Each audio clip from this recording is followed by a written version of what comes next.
जय श्री जगन्नाथ। आमर Odisha state open university रो असाइनमेंट टू दत्तकर्म 2 जो तार प्राक सारला साहित्य POD 301 तार जो असाइनमेंट प्रश्न अच्छी से प्रश्नर 3टी जाक प्रश्नर उत्तर मु देवी जहाँ जोटा पसंद से लिखिए। यहाँ देखिए प्रथमे 2 नंबर प्रश्नटा रही रुद्र सुधानिधिर रचना काल संपर्क रे निजस्व मंतव्य प्रदान कर।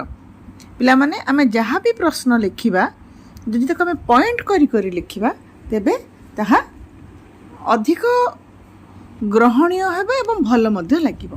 तेबे चलो उत्तर आलोचना करिबा। रुद्र सुधानिधिर रचना काल संपर्क रे निजस्व मंतव्य प्रदान कर हला एटा हमर प्रश्न। तार उत्तर आसिला लिखि दियो। ओडिया गद्य साहित्यर इतिहास रे रुद्र सुधानिधि एक अनन्य एवं माइलखुंट सदृश ग्रंथ। यह केवल ओडिया भाषा रे नुहे बरम समग्र भारतीय प्रांतीय भाषा साहित्य रे एक अद्वितीय कथा ग्रंथ भावरे स्वीकृत। संस्कृत साहित्यर कादम्बरी बा कथा सरित सागर भली प्रसिद्ध कथा ग्रंथ गुड़ी को बाद देले ओडिया रे अवधूत नारायण स्वामी द्वारा रचित एही कृति विषय वस्तु एवं शैली दृष्टि एकांत भिन्न। गद्यांशरे रचित हेले मध्य एहार रचना शैली काव्यिक जहाँ पाठक को मंत्रमुग्ध करे। ग्रंथटी रे प्रतिपाद्य वेदांतर अद्वैतवाद तथा सहित शैव और शाक्त दर्शनर अपूर्व समन्वय देखा मिले। तेबे ओडिया साहित्यर एही रत्न भंडारर प्रकृत रचना समय बा काल निरूपण करिबा साहित्यिक ऐतिहासिक मानक पे एक बड़ आह्वान भावे उभा होईछि। ग्रंथटी असंपूर्ण होइथिबारु एहार शेष रे रचना काल संपर्क रे कौनसी प्रत्यक्ष सूचना मिले नाही। एही निबंधरे उपलब्ध परोक्ष प्रमाण एवं विभिन्न विद्वानक मत को भित्ति करी ग्रंथर रचना काल संपर्क रे एक विचारात्मक मंतव्य आमे एठी उपस्थापना करि परिबा। एक पॉइंट मु कहिदिली देख लिखिया को 1 नंबर पॉइंट रचना काल निरूपणर समस्या। रुद्र सुधानिधिर प्रकृत रचना काल स्थिर करिबा एक कठिन व्यापार। एहार मुख्य कारण हेउछि ग्रंथ मध्यरे लेखक निजर आविर्भाव समय बा समसामयिक कौनसी राजा बा ऐतिहासिक घटना संपर्क रे कौनसी सूचना प्रदान करि नाहांती। ग्रंथटी असंपूर्ण होइथिबारु शेषरे लेखक निज विषय रे किछि लिखि थाई पारंती जहाँ आजि आम पई अज्ञात। तेणु आलोचक माने केवल ग्रंथ मध्यरे उल्लिखित विभिन्न विषय व्यक्ति बा पुस्तकर सूचना परी परोक्ष प्रमाण उपरे निर्भर करी एहार एक आनुमानिक समय स्थिर करने को चेष्टा करिसेंती। 2 नंबर पॉइंट भिन्न भिन्न साहित्यिक मत। रुद्र सुधानिधिर संपादक डॉक्टर करुणाकर कर ग्रंथर रचना शैली को आधार करी एक मत उपस्थापन करिसेंती। तांको मतरे लेखक अवधूत नारायण स्वामी आदिकवि शारला दासଙ୍କ परवर्ती किंतु श्री चैतन्यଙ୍କ ओडिशा आगमन पूर्वर व्यक्ति। ओडिया साहित्यर अनन्य आलोचक माने मध्य प्रायतः एही मत को ग्रहण करिसेंती। तेबे एही मतवादर सपक्ष रे कौनसी दृढ़ बा नुआ प्रमाण उपस्थापित होई नाही। 3 नंबर पॉइंट ऐतिहासिक और साहित्यिक प्रमाण आधार रे काल निरूपण। श्रीजुक्त केदारनाथ महापात्र ग्रंथर आभ्यंतरीण प्रमाण गुड़िकर एक सूक्ष्म विश्लेषण करी रचना काल निरूपण पे नूतन दिग्दर्शन देइछंती। तार क पॉइंट पूर्ववर्ती व्यक्ति और ग्रंथर उल्लेख। पिला माने एटा 3 नंबर पॉइंट रो सब पॉइंट क ग्रंथरे उदयनाचार्य एवं गोरखनाथଙ୍କ परी प्रख्यात व्यक्तिଙ୍କ उल्लेख अछि। सेही परी पाणिनि शकटायन शेषनाग कुमार वर्धमान परी व्याकरणकार एवं याज्ञवल्क्य छंद विचिति शुक्लनीति ବୃହସ୍ପତି ନୀତି ପରି ପ୍ରଖ୍ୟାତ ଗ୍ରନ୍ଥର ସୂଚନା ମିଳେ। 3 ନମ୍ବର ପଏଣ୍ଟ ଉଦୟନାଚାର୍ଯ୍ୟଙ୍କ ସୂଚନା। ଶ୍ରୀଯୁକ୍ତ ମହାପାତ୍ରଙ୍କ ମତରେ ଗ୍ରନ୍ଥର ଆରମ୍ଭରେ ଉଲ୍ଲିଖିତ ଉଦୟନାଚାର୍ଯ୍ୟ ହେଉଛନ୍ତି ଗଜପତି ପ୍ରଥମ ଅନଙ୍ଗ ଭୀମଦେବଙ୍କର 1147-1156 ଖ୍ରୀଷ୍ଟାବ୍ଦ ତାଙ୍କ ସମୟ ଥିଲା। ସମସାମୟିକ ଗଙ୍ଗେଶ୍ୱର ବଂଶର ଜଣେ ଶ୍ରେଷ୍ଠ କବି। ସେ ଅର୍ଘ୍ୟ ବସୁବଳି ଏବଂ ନୈଷଧୀୟ ଚରିତ ମହାକାବ୍ୟର ଟୀକାକାର।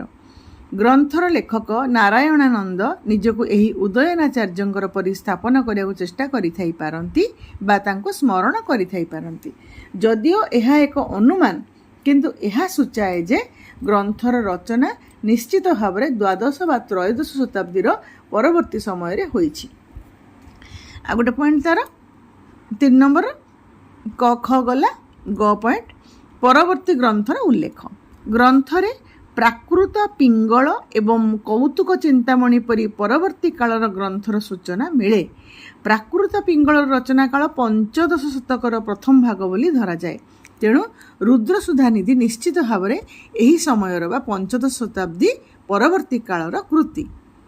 ଆଉ ଗୋଟେ ପଏଣ୍ଟ ତାର କୌତୁକ ଚିନ୍ତାମଣିର ପ୍ରମାଣ। ଏହି ଗ୍ରନ୍ଥର ରଚୟିତା ହେଉଛନ୍ତି ସୂର୍ଯ୍ୟବଂଶୀ ଗଜପତି ପ୍ରତାପରୁଦ୍ର ଦେବ, ଯାହାଙ୍କର ରାଜତ୍ୱ କାଳ ଥିଲା 1497-1540 ଖ୍ରୀଷ୍ଟାବ୍ଦ। ଏହି ଗ୍ରନ୍ଥଟି 1497 ଖ୍ରୀଷ୍ଟାବ୍ଦ ପରେ ସାମ୍ରାଜ୍ୟରେ ଶାନ୍ତି ଥିବା ଅବସ୍ଥାରେ ରଚିତ ହୋଇଥିବା ସମ୍ଭବ। ଯଦି ନାରାୟଣାନନ୍ଦ ଏହି ଗ୍ରନ୍ଥର ବିଷୟରେ ଜାଣିଥିଲେ ଏବଂ ଏହାକୁ ଆଧାର କରି ନିଜର ଗ୍ରନ୍ଥ ରଚନା କରିଥିଲେ, ତେବେ ରୁଦ୍ରସୁଧାନିଧିର ରଚନା କାଳ 1500 ଖ୍ରୀଷ୍ଟାବ୍ଦ ପରବର୍ତ୍ତୀ ବୋଲି ଧରାଯିବା ଯୁକ୍ତିଯୁକ୍ତ। 4 ନମ୍ବର ପଏଣ୍ଟ ସମସାମୟିକ ଭୂଗୋଳ ଓ ରାଜନୈତିକ ସ୍ଥିତି। ଗ୍ରନ୍ଥରେ ଭୁବନେଶ୍ୱର ଏବଂ ମୁଗ୍ଧ ପରି ସ୍ଥାନର ଉଲ୍ଲେଖ ଅଛି। ଭୁବନେଶ୍ୱରର ସୂଚନା ପଏଣ୍ଟ ତାର 4 ନମ୍ବର ଭୁବନେଶ୍ୱରର ସୂଚନା। ଗଜପତି ପ୍ରତାପରୁଦ୍ର ଦେବଙ୍କର ପଞ୍ଚମ ଅଙ୍କର 1469-1524 ଖ୍ରୀଷ୍ଟାବ୍ଦ ମଧ୍ୟରେ ଖୋର୍ଦ୍ଧା ଶିଳାଲେଖରେ ଭୁବନେଶ୍ୱର ଶବ୍ଦର ପ୍ରଥମ ବ୍ୟବହାର ଦେଖିବାକୁ ମିଳେ। ଏହା ପୂର୍ବରୁ ଏହି ସ୍ଥାନ ଏକାମ୍ର ବା କପିଳେଶ୍ୱର ପରି ନାମରେ ଜଣାଥିଲା। ଗ୍ରନ୍ଥରେ ଏହି ନାମର ବ୍ୟବହାର ସୂଚାଏ ଯେ ଏହାର ରଚନା ସମୟ ପଞ୍ଚଦଶ ଶତାବ୍ଦୀର ଶେଷ ଭାଗ ବା ଷୋଡ଼ଶ ଶତାବ୍ଦୀର ଆରମ୍ଭ। 4 ନମ୍ବର ପଏଣ୍ଟ ମୁଗ୍ଧ ବା ମୋଗଲ ସୂଚନା। ଗ୍ରନ୍ଥରେ ମୁଗ୍ଧ ବା ମୋଗଲ ପରି ଶବ୍ଦର ଉଲ୍ଲେଖ ଅଛି, ଯାହା ଜ୍ୱାଳାମୁଖୀ ଦେବୀ ପୀଠ ବା ମୁଗଲ ପଟ୍ଟକ ପଶ୍ଚିମ ପଞ୍ଜାବର ଏକ ସ୍ଥାନ ସହିତ ଜଡ଼ିତ।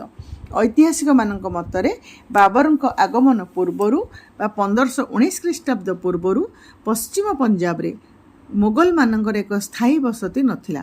ଏହି ସ୍ଥାନର ସୂଚନା ଦେବା ସୂଚାଏ ଯେ ଲେଖକ ଏହି ସମୟର ବହୁ ପୂର୍ବର ସ୍ଥିତି ବିଷୟରେ ଉଲ୍ଲେଖ କରିଛନ୍ତି। 5 ନମ୍ବର ପଏଣ୍ଟ ସାମାଜିକ ଓ ଧାର୍ମିକ ପରିପ୍ରେକ୍ଷୀରେ ଷୋଡ଼ଶ ଶତାବ୍ଦୀର ଚିତ୍ର ଏଥିରେ ରହିଛି। ରୁଦ୍ରସୁଧାନିଧି ଗ୍ରନ୍ଥରେ ଷୋଡ଼ଶ ଶତାବ୍ଦୀରେ ଓଡ଼ିଶା ସମାଜର ଏକ ଜୀବନ୍ତ ଚିତ୍ର ଦେଖିବାକୁ ମିଳେ, ଯାହା ରଚନାକାଳ ନିରୂପଣରେ ଅତ୍ୟନ୍ତ ସହାୟକ ହୁଏ। 5 ନମ୍ବର ପଏଣ୍ଟ ଶ୍ରୀଚୈତନ୍ୟଙ୍କ ପ୍ରଭାବ ଓ ନାମ ସଂକୀର୍ତ୍ତନ। ଶ୍ରୀଚୈତନ୍ୟ 1510 ଖ୍ରୀଷ୍ଟାବ୍ଦରେ ଓଡ଼ିଶା ଆସିଥିଲେ। ତାଙ୍କ ଆଗମନ ପରେ ହିଁ ଓଡ଼ିଶାରେ ନାମ ସଂକୀର୍ତ୍ତନର ବ୍ୟାପକ ପ୍ରସାର ଘଟିଲା। ରୁଦ୍ରସୁଧାନିଧିରେ ନାମ ସଂକୀର୍ତ୍ତନର ଗୌରବଗାନ କରାଯାଇଛି, ଯାହା ଶ୍ରୀ ଚୈତନ୍ୟଙ୍କ ପରବର୍ତ୍ତୀ କାଳର ଓଡ଼ିଆ ସମାଜର ପ୍ରତିଫଳନ ବୋଲି ମନେ ହୁଏ। ଏହା ଗ୍ରନ୍ଥର ରଚନା କାଳକୁ 1510 ଖ୍ରୀଷ୍ଟାବ୍ଦ ପରବର୍ତ୍ତୀ ବୋଲି ଦର୍ଶାଏ। 5 ନମ୍ବର ପଏଣ୍ଟ ଭଣ୍ଡ ସାଧୁ ଓ ତାନ୍ତ୍ରିକ ପ୍ରଭାବ। ଷୋଡ଼ଶ ଶତାବ୍ଦୀ ଓଡ଼ିଶାରେ ଧାର୍ମିକ କ୍ଷେତ୍ରରେ ଏକ ଅସ୍ଥିରତାର ସମୟ ଥିଲା। ଏହି ସମୟରେ କାମାନନ୍ଦ ଯୋଗୀ ପରି ଭଣ୍ଡ ସାଧକଙ୍କ ସଂଖ୍ୟା ବୃଦ୍ଧି ପାଇଥିଲା। ସେମାନେ ତନ୍ତ୍ର ମନ୍ତ୍ର ଶିଶି ଭୂତ ପିଶାଚ ପରି ସାଧନା କରି ସାଧାରଣ ଲୋକଙ୍କୁ ପ୍ରତାରିତ କରୁଥିଲେ। ରାଜା ମନ୍ତ୍ରୀ ଏବଂ ସାମନ୍ତ ବଂଶର ଲୋକେ ମଧ୍ୟ ସେମାନଙ୍କର ପ୍ରଭାବରୁ ରକ୍ଷା ପାଇପାରୁନଥିଲେ। ସାରଳା ଦାସଙ୍କର ମହାଭାରତ, ବଳରାମ ଦାସଙ୍କର ବ୍ରହ୍ମା ଭୂଗୋଳ ଏବଂ ବ୍ରହ୍ମନାଥ ପୁରାଣ ପରି ସମସାମୟିକ ଗ୍ରନ୍ଥରେ ଏହି ଭଣ୍ଡ ସାଧୁମାନଙ୍କର ପ୍ରତି ଚେତାବନୀ ଦିଆଯାଇଛି। ରୁଦ୍ରସୁଧାନିଧି ଗ୍ରନ୍ଥରେ ମଧ୍ୟ କାପାଳିକ ଭଣ୍ଡ ସାଧୁମାନଙ୍କର ବିଷୟରେ କୁହାଯାଇଛି। ଲେଖକ ନିଜର ଗ୍ରନ୍ଥରେ ଏହି ସାମାଜିକ ଚିତ୍ରକୁ ଅତ୍ୟନ୍ତ ନିପୁଣତାର ସହିତ ଉପସ୍ଥାପନା କରିଛନ୍ତି। जहाँ 16 शताब्दी एक वास्तव प्रतिछवि यह प्रमाणित करे जे ग्रंथटी यही समय रचित होइछि। तापर आउ गोटे पॉइंट से 5 नंबर रो आउ गोटे क ख ग पॉइंट गजपति प्रतापरुद्र देवंक उत्तर जीवन। ग्रंथर शेष भागरे उल्लिखित धर्मध्वज राजांकर चरित्र बोध हुए गजपति प्रतापरुद्र देवंकर उत्तर जीवनर प्रतिफलन, जे कि श्री चैतन्य को भेटिबा परे धार्मिक एवं जीवन रे एक नूतन परिवर्तन पाइथिले। से सार्वभौम एवं रामानंद राय प्रेरणा रे निजर शासन और जीवन को धर्ममय करथिले। रुद्रसुधानिधि रे एहीपरि जड़े धर्मप्राण राजांकर चित्र मध्य 16 शताब्दी रे परिप्रेक्षी को सुदृढ़ करे। तेबे निजस्व मतामत देखिले मोर उपरोक्त समस्त आलोचना एवं प्रमाणर एक समन्वित विश्लेषण करिबा परे मु एही सिद्धांत रे उपनीत हेउछि जे रुद्रसुधानिधि ग्रंथटी ओडिशार धार्मिक और सामाजिक इतिहास एक गुरुत्वपूर्ण समयर कृति। पूर्व प्रमाण प्राकृत पिंगल एवं गजपति प्रतापरुद्र देवंकर कौतुक चिंतामणिर सूचना यहाकू 1500 ख्रीष्टाब्द परवर्ती बोली स्पष्ट करे। धार्मिक स्थिति श्रीचैतन्य ओडिशा आगमन एवं तांको नाम संकीर्तन मतवादर व्यापक प्रसार परे ही ओडिशार समाज रे नाम संकीर्तनर गौरवगान करने संभव होइथिबो। तेणु ग्रंथर रचना काल 1510 ख्रीष्टाब्द परवर्ती।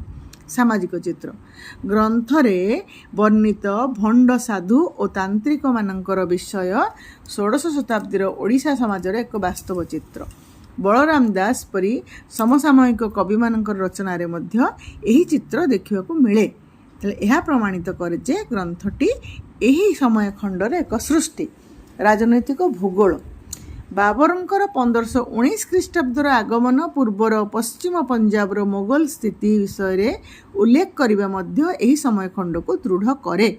एही समस्त परोक्ष प्रमाण गुड़िकर एक जुक्तियुक्त समन्वय कले रुद्रसुधानिधिर रचना काल को 16 शताब्दीर प्रथम पाद बा 1510 रु 1530 ख्रीष्टाब्द मध्य बोली स्थिर करिबा अधिक ग्रहणयोग्य मने हुए।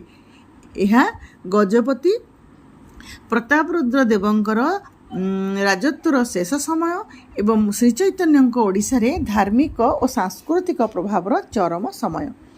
ओडिया साहित्यर एही कालजयी कृति रुद्रसुधानिधिर प्रकृत रचना काल को नहीं कौनसी प्रत्यक्ष प्रमाण नथिले मध्य एहार आभ्यंतरीण साहित्यिक धार्मिक एवं सामाजिक परिप्रेक्षी रे एक गभीर विश्लेषण एहार आनुमानिक समय खंड को प्रतिपादित करे। एही ग्रंथ ओडिया साहित्य को केवल गद्यर एक नूतन रूप देई नहीं बरं तत्कालीन समाजर एक जीवंत प्रतिछवि प्रदान करी एहार महत्व को द्विगुणित करिछि।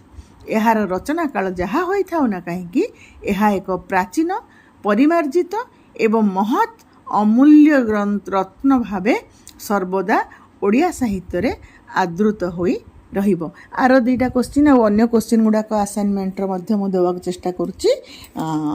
लिंक भी देदेवी जोड़ी कि रुह मो सांगे।